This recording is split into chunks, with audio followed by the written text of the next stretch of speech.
মা হয়েছে? হ্যাঁ হয়ে গেছে।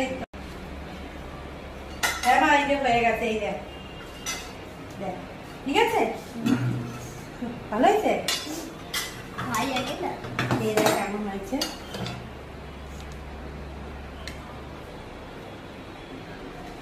এই বল কেমন হয়েছে।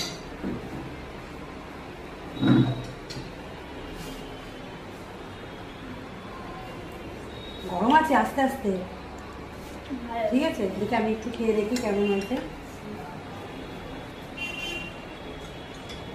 খুব সুন্দর হয়েছে। এটা ঘরে বানালাম সুইট কর্ন, সব কিছু দিয়ে মশলা টশলা দিয়ে খুব সুন্দর খেতে। এইগুলো বাইরে খায়, আজকে মা বললো মা ঘরে করো, তাই আমি ঘরে করলাম। খুব সুন্দর হয়েছে। এটার নাম হচ্ছে সুইট কর্ন, ঠিক আছে। এটা